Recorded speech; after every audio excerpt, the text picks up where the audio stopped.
하나님의 말씀 함께 보도록 하겠습니다. 다니엘서 3장 1절부터 18절입니다. 구약성경 1235쪽 다니엘서 3장 1절부터 18절입니다. 하나님의 말씀을 함께 받들어 읽습니다.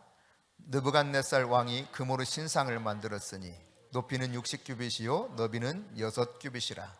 그것을 바벨론 지방의 두라 평지에 세웠더라. 느부갓네살 왕이 사람을 보내어 총독과 수령과 행정관과 모사와 재무관과 재판관과 법률사와 각 지방 모든 관원을 느부갓네살 왕이 세운 신상의 낙성식에 참석하게 하며, 이에 총독과 수령과 행정관과 모사와 재무관과 재판관과 법률사와 각 지방 모든 관원이 느부갓네살 왕이 세운 신상의 낙성식에 참석하여 느부갓네살 왕이 세운 신상 앞에 서니라. 선포하는 자가 크게 외쳐 이르되, 백성들과 나라들과 각 언어로 말하는 자들아, 왕이 너희 무리에게 명하시라니 너희는 나팔과 피리와 수금과 사면금과 양금과 생황과 및 모든 악기 소리를 들을 때에 엎드려 느부갓네살 왕이 세운 금신상에게 절하라. 누구든지 엎드려 절하지 아니하는 자는 즉시 맹렬히 타는 풀무불에 던져 넣으리라 하였더라. 모든 백성과 나라들과 각 언어를 말하는 자들이 나팔과 피리와 수금과 사면금과 양금과 및 모든 악기 소리를 듣자 곧 느부갓네살 왕이 세운 금신상에게 엎드려 절하니라. 그때 어떤 갈대아 사람들이 나와 유대 사람들을 참소하니라. 그들이 느부갓네살 왕에게 이르되, 왕이여 만수무강하옵소서. 왕이여 왕이 명령을 내리사 모든 사람이 나팔과 피리와 수금과 사면금과 양금과 생황과 및 모든 악기 소리를 듣거든 엎드려 금신상에게 절할 것이라. 누구든지 엎드려 절하지 아니하는 자는 맹렬히 타는 풀무불 가운데 던져 넣음을 당하리라 하지 아니하셨나이까. 이제 몇 유다 사람 사드락과 메삭과 아벳느고는 왕이 세워 바벨론 지방을 다스리게 하신 자이거늘, 왕이여 이 사람들이 왕을 높이지 아니하며 왕의 신들을 섬기지 아니하며 왕이 세우신 금신상에게 절하지 아니하나이다. 느부갓네살 왕이 노하고 분하여 사드락과 메삭과 아벳느고를 끌어오라 말하며 드디어 그 사람들을 왕의 앞으로 끌어온지라. 느부갓네살이 그들에게 물어 이르되, 사드락 메삭 아벳느고야, 너희가 내 신을 섬기지 아니하며 내가 세운 금신상에게 절하지 아니한다 하니 사실이냐? 이제라도 너희가 준비하였다가 나팔과 피리와 수금과 사면금과 양금과 생황과 및 모든 악기 소리들을 들을 때 내가 만든 신상 앞에 엎드려 절하면 좋거니와, 너희가 만일 절하지 아니하면 즉시 너희를 맹렬히 타는 풀무불 가운데 던져 넣을 것이니 능히 너희를 내 손에서 건져낼 신이 누구이겠느냐 하니, 사드락과 메삭과 아벳느고가 왕에게 대답하여 이르되, 느부갓네살이여, 우리가 이 일에 대하여 왕에게 대답할 필요가 없나이다. 왕이여, 우리가 섬기는 하나님이 계시다면 우리를 맹렬히 타는 풀무불 가운데서 능히 건져내시겠고 왕의 손에서도 건져내시리이다. 그렇게 하지 아니하실지라도 왕이여, 우리가 왕의 신들을 섬기지도 아니하고 왕이 세우신 금신상에게 절하지도 아니할 줄을 아옵소서. 아멘. 네, 느부갓네살 그는 꿈을 꿨었죠. 그 꿈이 너무도 이상했어요. 두려웠습니다. 그래서 그 꿈을 해석하기를 원해서 모든 갈디아의 바벨론에 흩어져 있던 지혜자들 다 모았지 않습니까? 그 꿈을 알아내라, 그 꿈을 해석해내라. 아무도 할 수 없었습니다. 이놈들을 당장 잡아 죽여라 했고, 근위대장이 나가서 이제 그들을 잡아 죽이는 과정 속에 다니엘과 세 친구를 찾아갔습니다. 그리고 다니엘은 시간을 잠시만 주면 이 꿈을 하나님으로부터 알아서 이 꿈을 해석해 주겠다 했고, 결국 그렇게 느부갓네살이 어떤 꿈을 꾸었는지 그리고 꿈의 내용이 무엇인지를 알아내서 이 이야기를 한 적이 있습니다. 이것은 은밀한 것을 나타내시는 하나님이 하셨다는 사실을 그가 증거했었죠. 이런 일이 있을 때 여러분, 느부갓네살이 어떤 반응을 보였습니까? 깜짝 놀라면서 다니엘에게 엎드려 절할 뿐만 아니라 다니엘에게 약속했던 것을 다 그에게 공급해주고 다니엘을 가장 높은 총리 자리에 올린 바가 있습니다. 그러면서 그가 고백하기를 이렇게 고백했어요. 2장 끝부분에 보면 이 말씀이 나오는데, 너희 하나님은 참으로 모든 신들의 신이시요 모든 왕의 주제시로다. 내가 능히 이 은밀한 것을 나타내었으니 내 하나님은 또 은밀한 것을 나타내시는 이시로다. 그러니까 하나님을 높였습니다. 바벨론 모든 사람들 앞에서 살아계신 그분의 이름이 이 느부갓네살 왕을 통해서 영광을 받으셨습니다. 그 하나님이 정말 왕들을 세우시고 패하시는 분이라는 사실을 인정했습니다. 나라를 일으키시기도 하시고 패하기도 하시는 분도 역시 그 하나님이라는 사실을 고백했죠. 그가 느부갓네살입니다. 그러나 여러분, 이런 믿음을 잠시 동안 가졌던 느부갓네살, 시간이 흐르니까요 과거 옛사람으로 돌아가 버리고 말았습니다. 그래서 그는 자기가 보았던 꿈, 머리가 금, 그것이 곧 바벨론 나라를 상징한다고 하지 않았습니까? 그 금과 그 다음 나라가 설은, 페르시아죠. 그리고 그 이후에 노스로 만든 헬라 제국, 그 다음 쇠로 보였던 로마 제국, 이런 모습들로 쭉 나라들이 앞으로 세워질 것에 대한 말씀을 들은 바가 있어요. 그런데 이 느부갓네살이 조금 지내다가 아마 그런 마음이 들었던 모양이에요. 몽땅 금으로 신상을 세우면, 그 꿈에서 봤던 모양대로 신상을 세우되 금으로 온통 다 채워버리면 바벨론 제국이 멸망하지 않고 영원히 이 번영을 누리지 않겠나, 이런 마음이 들었던지 두라 평지에 금신상을 세우는데요, 그 크기만도 어마어마합니다. 여러분, 여기 규빗으로 나와 있죠. 1절에 보면 높이가 60규빗, 그리고 너비가 6규빗이라 했는데, 규빗은 팔꿈치에서 이 중지 가운데 손가락 끝까지 거리를 말합니다. 약 45cm인데요 그러니까 대략적으로 보면 높이가 30m, 너비가 3m 되는 동상을 세워놓고 그것도 금으로 만들었다 이야기입니다. 어마어마하죠. 김일성 동상보다 혹시 더 크지 않을까 싶어요. 김일성 동상도 어마어마하게 크더라고요. 두라 평지에 이렇게 세워놓고 낙성식을 하는 겁니다. 그래서 다 불렀어요. 모든 재무관, 재판관, 법률사, 행정관, 총독, 수령 할 것 없이 다 불러 모았습니다. 낙성식에 참여하도록. 뭔 일인지 모르지만 나중에 이 상황을 보았을 때 다니엘이 여기에 없었던 것만은 분명해요. 아마 어쩌면 느부갓네살 왕이 자기가 의도하는 대로 다니엘은 틀림없이 하지 않을 것이다 생각하고 미리 저 다른 나라에 잠시 파견 근무 내지는 시켰는지 모르겠습니다만 어쨌든 이 자리에 다니엘은 없었던 것입니다. 거기에 이제 모든 총독을 비롯한 관원들이 다 모였고 낙성식에 참여하게 됐는데, 선포하는 자가 말하죠.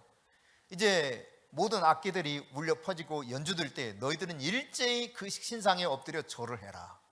이것이 선포하는 자의 명령이었습니다. 만일 절하지 않으면 즉시 맹렬히 타는 풀무불에 던져 넣을 거다. 이것이 곁들여진 명령이었죠. 그러니까 이 낙성식에 참여하는 것까지는 그래도 괜찮았는데 문제는 바로 이것입니다. 자, 여러분, 우리가 살아가는 동안 세상이 구조적인 악에 부딪힐 때가 있습니다. 이런 혼돈과 핍박 속에 우리가 그냥 노출될 때가 있죠. 이럴 때 우리가 이겨낼 수 있는 힘, 어디서 생길 수 있을까요? 영적인 공동체가 있었던 다니엘의 세 친구를 통해서 우리가 확인할 수 있는 것은 영적인 공동체가 필요하다는 사실이에요. 한 사람이면 쉽게 넘어집니다. 그러나 세 겹줄은 쉽게 끊어지지 않습니다. 영적인 공동체가 필요한 것이죠. 그 공동체 안에서 교제하고 서로 믿음을 나누고 격려해 줄 때 넘어졌다가도 다시 일어나게 돼요. 여러분에게 이런 아름다운 공동체 그 안에 속해 있기를 바랄 뿐만 아니라 정말 신실한 믿음의 사람들과 좋은 교제권을 가질 수 있기를 바랍니다. 여러분, 하나님의 은혜를 깨달은 이것이 오래 기억하는 것, 이게 참 큰 은혜예요. 은혜. 하나님이 나에게 허락해 주셨던 그 복, 나에게 베풀어 주셨던 긍휼, 이것을 기억하는 것, 이게 큰 은혜예요. 그러니까 사람이 쉽게 망각하기 때문에 하나님께서는 절기를 만들어 놓으시고 이 절기를 꼭 기억하여 지키라 명령하셨던 겁니다. 왜? 기억하는 그 자체가 하나님 앞에 다시 돌아갈 수 있는 은혜의 길이기 때문에. 그런데요, 여러분, 죄인들은 얼마나 쉽게 하나님의 은혜를 망각하는지 모릅니다. 너무 쉽게 잊어버려요. 영적인 감동 받은 때가 너무 감격스럽고 좋았는데, 그때 정말 하나님이 나를 만나 주셨을 때 어마어마한 은혜를 내가 받았고, 그분의 그 긍휼과 베푸신 복으로 말미암아 내가 그렇게 살 수 있게 되었는데, 이게 말이지 오래 가지 못해요. 느부갓네살이 그랬던 것입니다.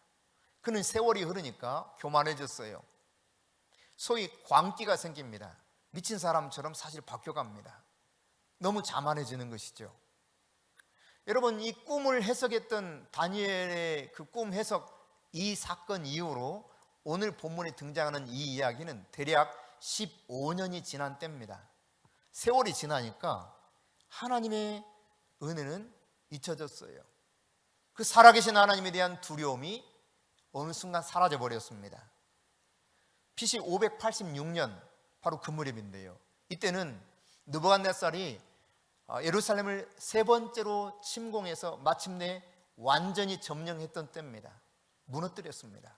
그리고 이제 그 중동 지방을 전체를 석권하게 되는 때죠.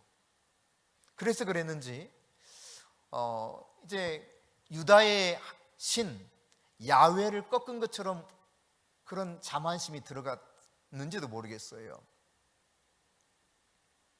이런 가운데 그가 15년 전과는 완전 딴 사람이 되어버리죠.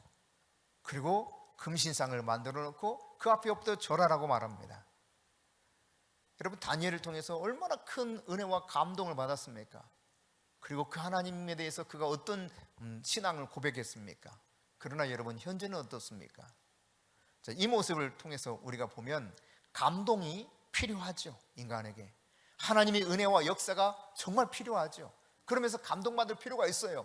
그러나 여러분, 내가 감동받고 은혜를 경험한 그 사실 자체가 진짜 내 믿음이라고 말할 수는 없다는 사실이에요. 저는 수많은 사람들이 하나님의 능력 가운데서 하나님의 역사를 경험하는 걸 제 눈으로 똑똑히 봤습니다. 정말 이것은 인간이 할 수 없는 놀라운 역사를 맛봤어요.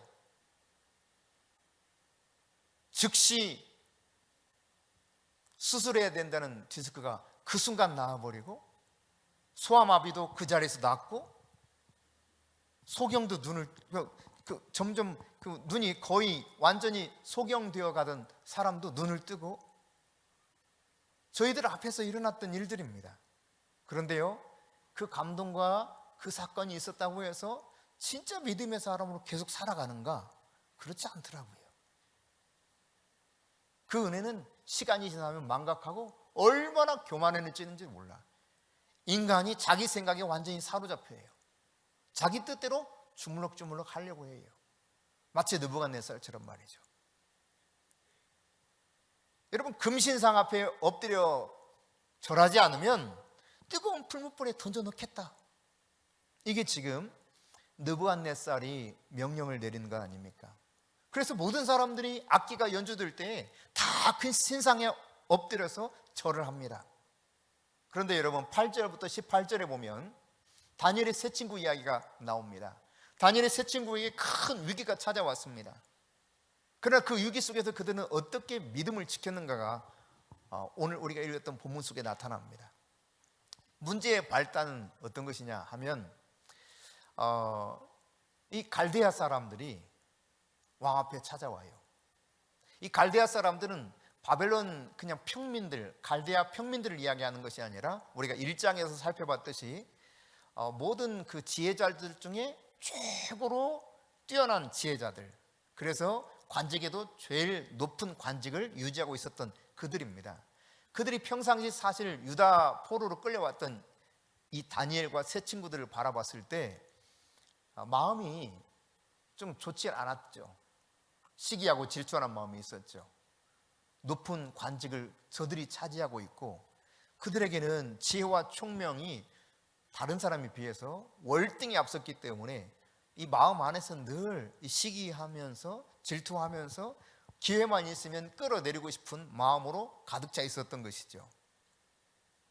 그런데 이 다니엘의 세 친구들이 마침내 이 갈대아 술사의 그런 적절한 기회를 참소할 수 있는 기회를 준 것이죠. 그것은 다른 것이 아니라 다 엎드려 절하는데 절하지 않는 겁니다. 신상 앞에서. 이들이 이제 찾아가지고 왕을 찾아가서 느부갓네살 왕이여 만수무강하옵소서. 여러분 사극 보면 상상되죠? 만수무강하옵소서. 그리고 이제 말합니다.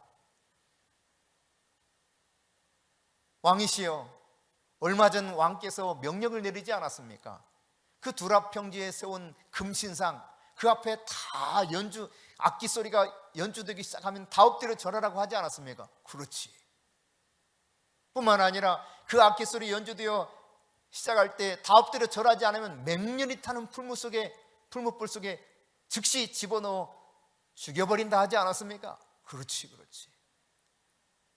그런데 왕이시여, 그 다음 하는 말이 뭡니까 여러분? 여러분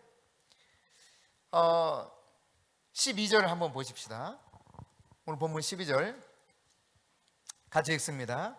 이제 몇 유다 사람 사드락과 메삭과 아벤느고는 왕이 세워 바벨론 지방을 다스리게 하신 자이거늘 왕이여, 이 사람들이 왕을 높이지 아니하며 왕의 신들을 섬기지 아니하며 왕이 세우신 금신상에게 절하지 아니하나이다. 여러분 이 이야기가 나오기 전까지는 아마 상상 못했을 거예요. 자기가 총애하는 신하들 아닙니까? 아주 뛰어난 지혜로 왕을 잘 보필하고 나라를 다스려가는데 크게 일조했던 사람들입니다. 왜 갈대아 술사들이 비로소 이 말을 끄집어내면서 맹렬히 타는 풀무불에 집어넣는다고 하지 않았는가, 이렇게 말하면서 왔는지를 알게 된 것이죠. 그러면서 왕의 감정을 더 분노를 일으키는 말을 하고 있어요. 왕이시여, 왕이 그들에게 좋은 관직을 내려주지 않았습니까? 왕이 사랑한 자들 아닙니까? 왕의 총애를 받았던 자들 아닙니까? 그런데 보십시오, 왕을 높이지 않습니다. 여러분 왕을 잘 높여왔습니다. 그렇죠? 그런데 왕을 높이지 않는다는 거예요. 그러니까 왕이 갑자기 마음이 어떻겠어요? 이게 막 부글부글 하는 거죠. 나를 높이지 않았다고? 저놈들이 앞에서는 그런 줄 알았더니, 이런 마음이 들 거 아닙니까? 왕을 높이지 않았나이다. 왕을 높이지 않았기 때문에 왕의 신들을 섬기지 않았습니다. 여기까지는 사실 느부갓네살도 잘 아는 거예요. 왕의 신을 섬기지 않는 것에 대해서는 이미 정평이 나 있었죠. 근데 이 갈대아 술사들은 왜 왕의 신들을 섬기지 않았는가? 왕을 높이지 않았기 때문에 그렇다는 것입니다. 게다가 오늘 왕의 신상에 엎드려 절하라고 했는데 왕이시여, 이 녀석들은 절하지 않았습니다, 이런 겁니다. 이대로 방치하면 이 바벨론의 국기가 어떻게 되겠습니까? 기강이 어떻게 되겠습니까? 이런 그런 참소 아니겠어요? 여러분, 우리가 하나님을 잘 섬겨나가고자 할 때 특별한 어떤 실수가 없고 흠이 없다 할지라도 정말 믿음으로 살고자 하면 어느 순간 우리에게 핍박이 찾아올 수 있습니다. 요즘 종교가 이렇게 마음대로 믿을 수 있는 종교의 자유가 있고 이런 대한민국에서 그런 일이 있을 수 있을까, 이런 생각을 할지 몰라요. 그러나 이것은 진리입니다. 예수님 말씀하셨어요. 우리가 정말 잘 믿으려고 하면, 신실하게 하나님 앞에 다가가려고 하면 뜻하지 않은 핍박이 올 수 있다는 거예요. 여러분 베드로전서 4장 12절부터 14절 말씀을 함께 읽어볼까요? 사랑하는 자들아, 너희를 연단하려고 오는 불시험을 이상한 일 당하는 것 같이 이상히 여기지 말고 오히려 너희가 그리스도의 고난에 참여하는 것으로 즐거워하라. 이는 그의 영광을 나타냈을 때 너희로 즐거워하고 기뻐하게 하려 함이라. 너희가 그리스도의 이름으로 치욕을 당하면 복 있는 자로다. 영광의 영 곧 하나님의 영이 너희 위에 계심이라. 아멘. 예수님 잘 믿는 것 때문에 여러분에게 고난과 핍박이 찾아오거든 여러분 놀라지 마세요. 당연한 겁니다. 실제로 그렇습니다. 정말 잘 믿어버리고 하세요. 그러면 전혀 그렇지 않았던 사람들이 갑자기 핍박하는 사람으로 바뀌게 됩니다. 저도 이 사실이 그렇게 막 가슴으로 와닿지 않았었어요. 근데 정말 제가 신실하게 하나님을 추구할 때 왔던 이 충격적인 일들은 가장 가까이 있는 사람들, 심지어 목회자들까지 힘들게 하기 시작하는데 얼마나 어려운 시기를 지냈는지 모릅니다. 오늘 베드로 사도를 통해서 하나님이 말씀하시는 것은 무엇입니까? 주님이 바로 가르쳐 주신 말씀이에요. 너희를 핍박하는 자가 있거든. 주님께서 뭐라고 말씀하셨어요? 기뻐하고 즐거워하라 했습니다. 왜? 하늘에서 너희 상이 크기 때문이다. 너희를 미워하는 것이 아니라 세상이 나를 미워하기 때문에 너희를 그렇게 미워하고 핍박하는 것이다. 그러니까 여러분, 예수 잘 믿는 이 일 때문에 흠이 없어요. 뭔가 결점이 없습니다. 그럼에도 불구하고 예수 믿는 것 때문에 여러분이 고난을 당한다면 낙심하거나 두려워하거나 불평하거나 그 고난에서 안절부절하거나 이럴 필요가 없습니다. 당연한 거예요. 당연한 거. 여러분 정말 예수를 잘 믿어버리고 해보세요. 그 순간부터 마귀가 희한한 방식으로 핍박하게 만듭니다. 그렇지만 여러분 분명히 말씀하고 있죠. 하늘 아버지 앞에 갔을 때 영광이 크다는 사실을 우리에게 가르쳐주고 있어요. 여러분 특별한 시련은 특별한 은혜를 동반합니다. 그 시련으로 끝이 아니에요. 하나님 숨겨진 변장된 축복이 항상 함께하고 있어요. 놀라운 그 하나님의 은혜가 펼쳐지기까지는 시간이 필요하고 내가 알 수 없는 이런 환경 속에서 계속 어려운 그런 시기들을 지나가게 되죠. 오늘 느부갓네살 왕은 이 갈대아 술사들의 그 참소 내용을 들었을 때 화가 머리끝까지 났습니다. 그래서 13절 14절을 한번 같이 읽어봅니다. 느부갓네살 왕이 노하고 분하여 사드락과 메삭과 아벳느고를 끌어오라 말하매 드디어 그 사람들을 왕의 앞으로 끌어온지라. 느부갓네살이 그들에게 물어 이르되 사드락 메삭 아벳느고야 너희가 내 신을 섬기지 아니하며 내가 세운 금신상에게 절하지 아니한다 하니 사실이냐? 사실 여부를 지금 확인하고 있습니다. 야 너희들 진짜 이 말이 사실이야? 이걸 묻고 있어요.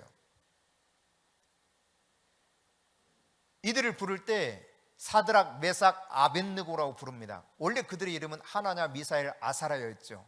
히브리식 이름은. 구태여 바벨론식 이름을 부르는 것은 너희들 더 이상 유다 사람 아니다는 겁니다. 유다식으로 살려고 하지 말라는 거죠. 너희들 바벨론 사람이다. 너희들 야훼가 너희들을 지켜주는 사람이 아니다. 이제는 바벨론 사람으로서 너희들 바벨론식으로 살아가야 된다.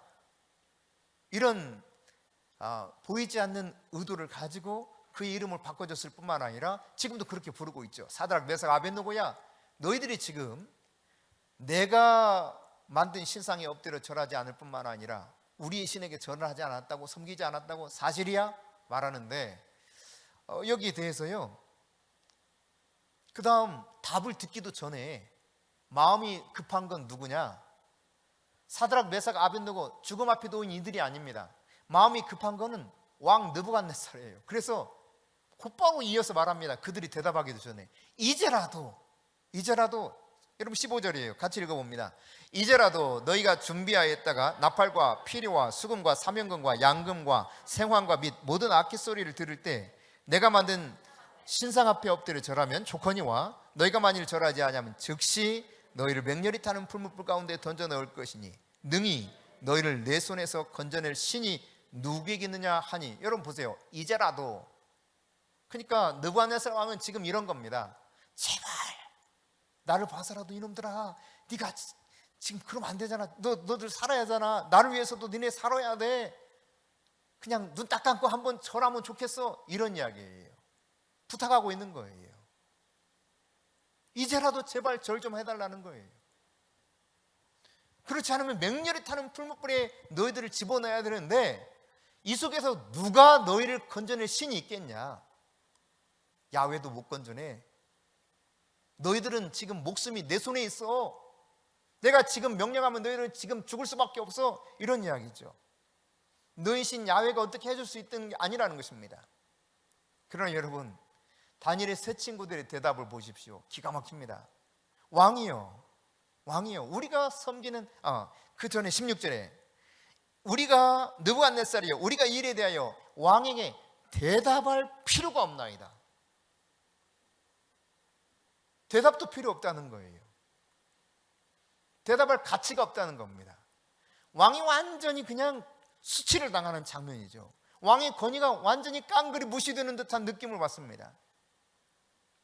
대답도 필요 없다니, 지금 묻고 있는데, 이렇게 하라는데 대답할 필요도 없다는 거예요. 여러분, 다니엘과 세 친구는 15년 전에 고위 관직에 올랐습니다. 지방 장관에 올랐습니다. 그리고 15년을 그 고위 관직을 쭉 지내왔죠. 기반이 탄탄해졌습니다. 15년 동안 그런 생활을 해왔고, 그들의 지혜를 통해서 다스림 받았던 사람들도 다 칭찬했을 법해요. 그러니까 나름대로 정치력도 상당히 이렇게 다져온 거죠. 자, 이쯤 되면 사람이요, 마음이 변할 수 있습니다. 어려울 때는 하나님 찾지만 좋아지면 하나님으로부터 멀어지는 경우를 참 많이 봤거든요. 어떤 분이 저희 교회에 오셔서 다니시면서 잠시 다녀서, 아주 잠시, 계산동에 있을 때, 그때 이런 이야기를 했습니다. 자기 지금 집을 내놨는데 집이 매매돼야 된다는 거예요. 이 집만 매매되면 등록하겠대. 집만 매매되면 등록하겠대. 집이 너무 안 팔린다는 거예요. 그래가지고 그때 당시 이제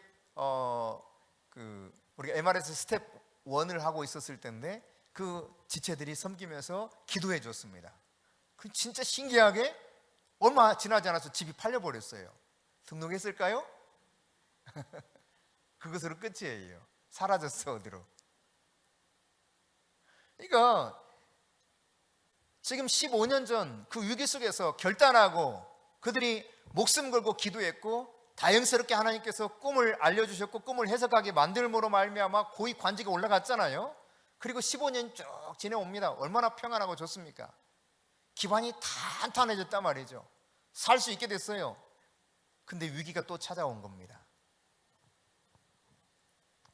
여러분, 그러나 우리가 한 가지 생각해야 될 것은, 이런 평안한 시절이 흘러갔을 때 그들의 믿음은 어떻게 됐는가? 떨어졌던 것이 아니라 더 믿음이 견고해졌다는 사실이에요. 이제는 정말 그 뜨거운 풀무불에 즉시 들어가게 될 이런 위기 상황입니다. 그때에도 대답할 필요조차 없다는 겁니다. 느부갓네살 왕이요, 대답할 필요도 없습니다. 알지 않습니까? 이런 거예요. 알지 않습니까? 우리 알지 않습니까? 그러면서 그들은 뭐라고 말하는가를 잘 보셔야 됩니다. 여러분, 우리가 안정된 삶, 목숨, 혹은 신앙 양심, 이 둘 사이에서 계속 씨름하게 돼요. 안정된 삶과 내 목숨이 우선이냐, 아니면 내가 정말 믿음으로 사는 신앙 양심이 우선이냐? 다니엘과 세 친구는 후자를 선택했던 것이죠.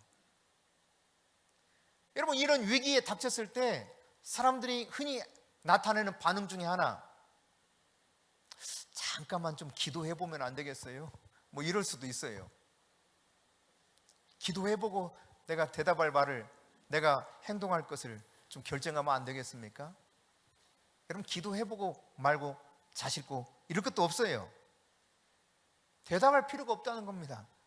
왜? 하나님 뜻이 명백하니까. 여러분, 하나님 뜻이 명백한 것에 대해서는 기도할 필요가 없습니다, 여러분. 근데 사람들이 하나님 뜻이 명백한데도 기도하겠다는 거예요. 기도해보고 결정하겠다는 거예요. 이 사람들은 결국 어떤 마음이 있다는 겁니까? 하나님 뜻에 나는 알긴 알겠지만 순종하기 어렵다는 이야기죠. 그래서 궁색한 변명 중에 하나가 기도해보겠다는 거예요. 하나님 뜻이면 가는 겁니다. 하나님 뜻이면 그냥 그대로 가는 거예요. 가다 보면 길이 열려요. 하나님이 놀라운 방식으로 역사하시는 겁니다. 이 다니엘의 세 친구가 왕이여 대답할 필요가 없나이다 한 다음 그들이 이어서 하는 말을 보십시오.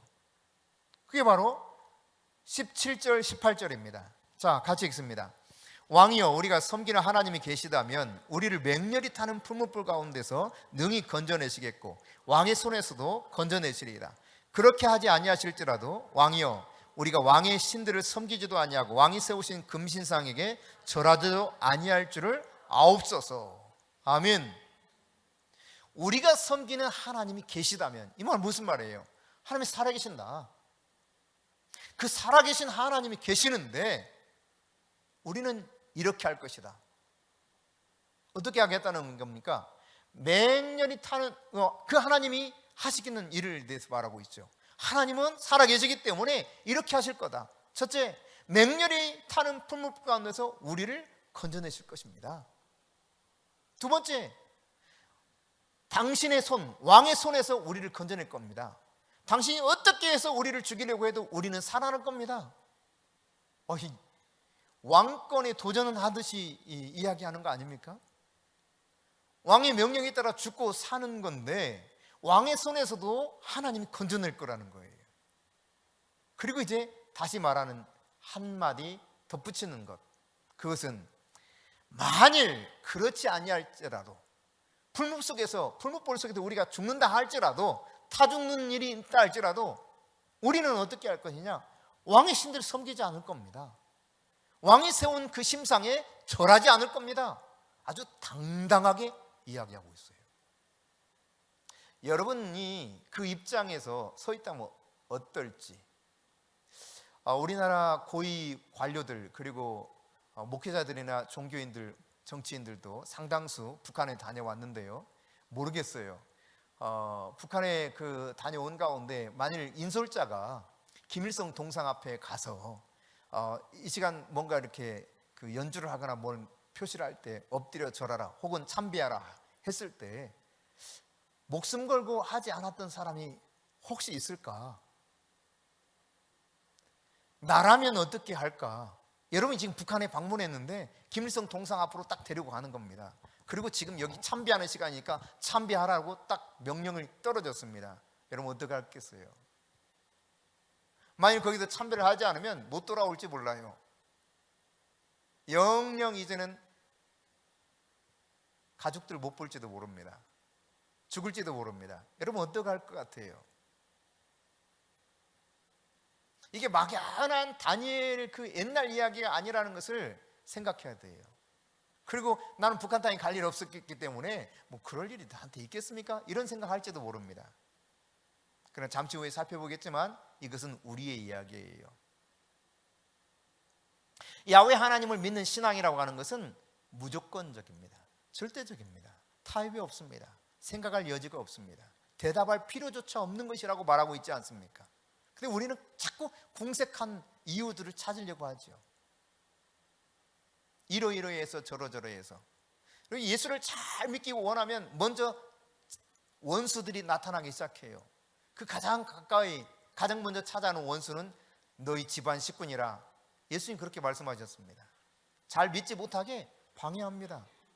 내 믿음이 뜨거워지지 못하게 순수하고 정말 거룩한 열정을 가지고 하나님 앞에 나가지 못하도록 다양하게 방해하기 시작합니다. 그 방해에도 내가 굴하지 않고 나가면 때로 핍박이 올 수도 있습니다. 이것은 실제인 것이죠. 실제.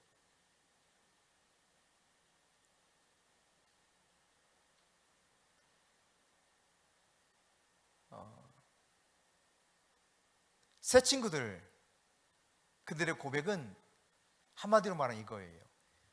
우상은 아무리 부르짖어도 구원할 수 없지만 살아계신 하나님 앞에 부르짖으면 구원하실 거라는 겁니다. 그게 이들의 고백의 그런 핵심적 내용이죠. 여러분 이사야서 46장 6절 7절입니다.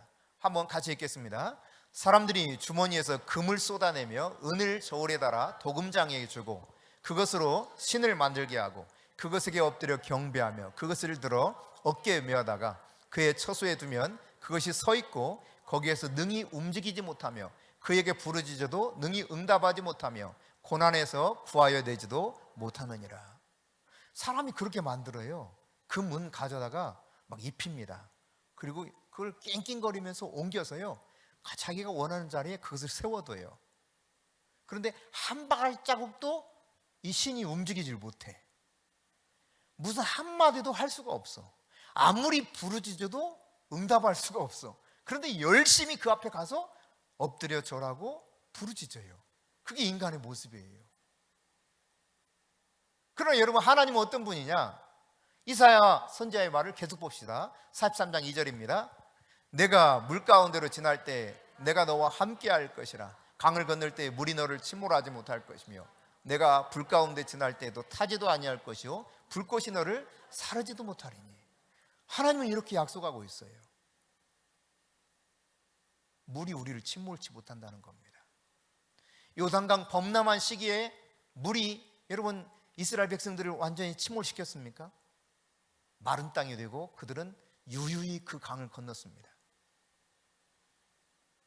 불꽃이 사르지도 못한다.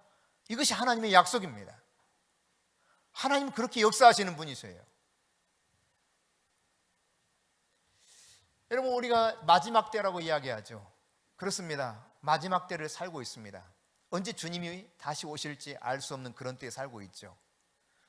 우리가 딱 감각으로 느껴지지 않을지 모르지만 주님은 노아의 때처럼 평상시 사람들이 먹고 마시고 장가가고 시집가고 하는데 어느 날 갑자기 도둑처럼 오신다 그랬거든요.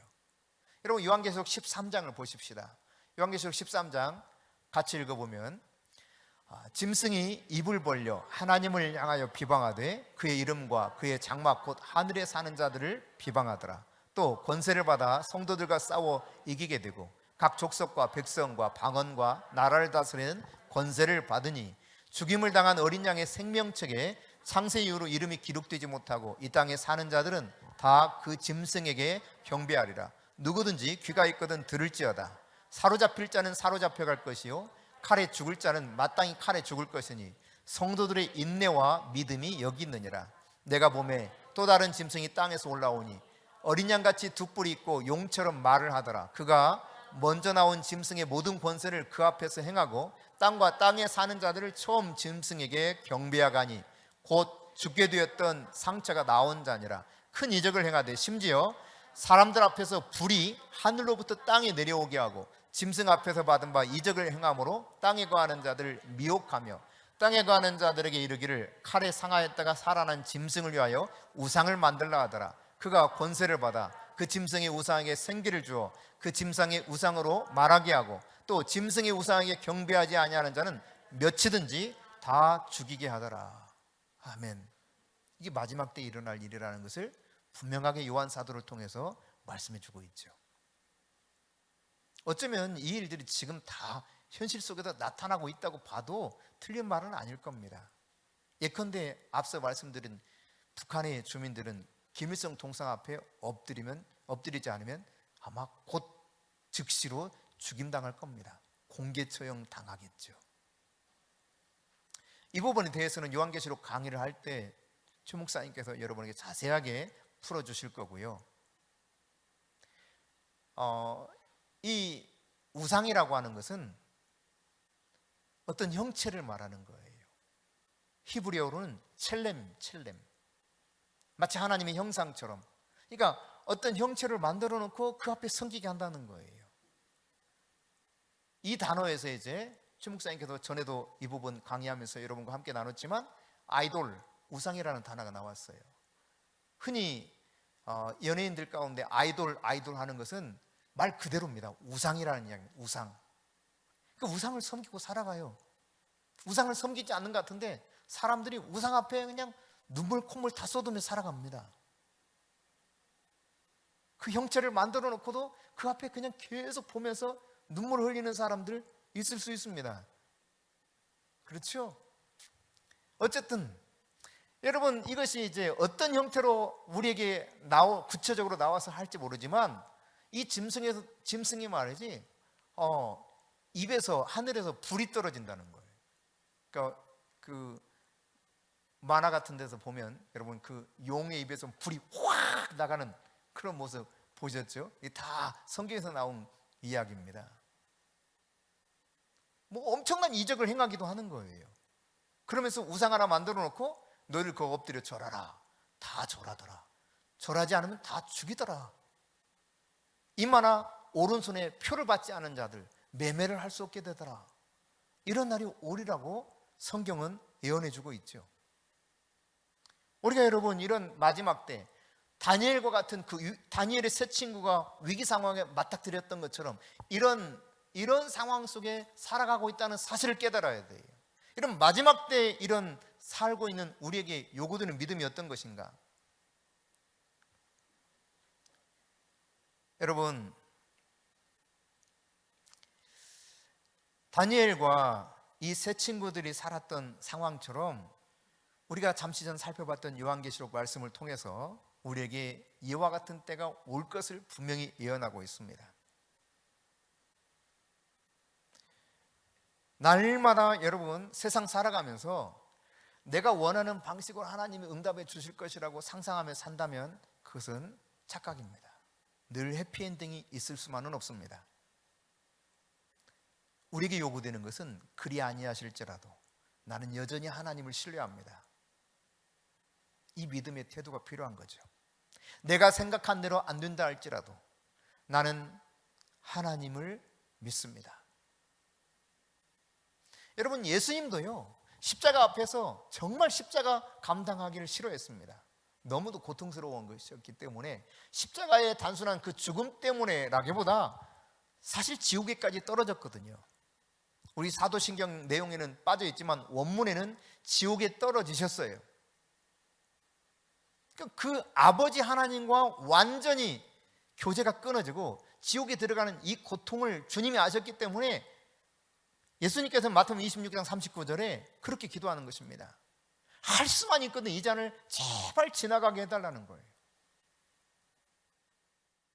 이게 인간적인 예수님의 소원이었어요. 그러나 예수님은 또한 아셨습니다. 그러나 나의 원대로 마옵시고 아버지의 원대로 되기를 원하나이다.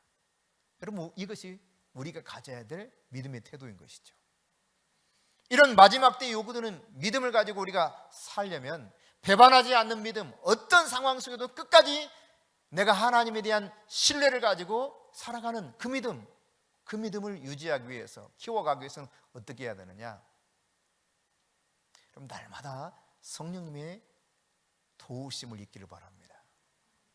성령 하나님이 여러분을 계속 도와주셔야 돼요. 우리를 도우셔야 돼요. 우리 힘으로 견뎌낼 수 없습니다. 하나님이 주시는, 공급해 주시는 그 은혜와 힘이 있을 때 비로소 내가 믿음을 지켜갈 수 있는 거예요. 날마다 그러므로 여러분 성령 하나님이 나를 도우셔서 내 믿음이 온전한 믿음, 배반하지 않을 수 있는 정말 주님께서 원하시는 거룩하고 진실한 믿음, 그 믿음이 내 안에 충만해지도록 구할 수 있기를 바랍니다. 여러분 지금 편안하잖아요. 뭐 약간의 문제들이 있을 수 있지만 그래도 얼마나 편안하게 예수를 믿습니까? 바로 이런 편안한 때, 평상시 위기의 순간을 미리 대처해야 됩니다. 그러기 위해서는 여러분이 미리 믿음을 키워갈 수 있기를 바랍니다. 지금 믿음을 키워가야 됩니다. 마지막 때가 어느 순간 다가오면 그때는 어떻게 할 도리가 없어요. 지금 여러분이 믿음을 키우기 위해서 내가 어떻게 해야 될 것인가? 부지런히 하나님의 말씀을 읽고 묵상하고 그 말씀 안에서 순종하면서 따라가실 수 있기를 바랍니다. 믿음은 들음에서 나고 들음은 그리스도의 말씀으로 말미암았느니라. 우리 주님이 성경을 통해서 가르쳐주고 있지 않습니까? 순종과 기도는 우리 몫이에요. 우리 몫. 내가 해야 되는 것은 하나님 말씀에 순종하고 기도하는 거예요. 그 결과, 일의 작정에 대해서는 내가 어떻게 할 수 없어요. 하나님이 그 모든 것을 알아서 책임질 것입니다. 오늘 점점 마지막 때 향해서 나아가고 있는 우리의 삶 가운데 오늘 다니엘의 세 친구를 통해서 주시는 이 도전을 잘 받아들이셔서 주님께서 인정하실 수 있는 배반하지 않는 굳건한 믿음의 소유자들이 될 수 있기를 바랍니다.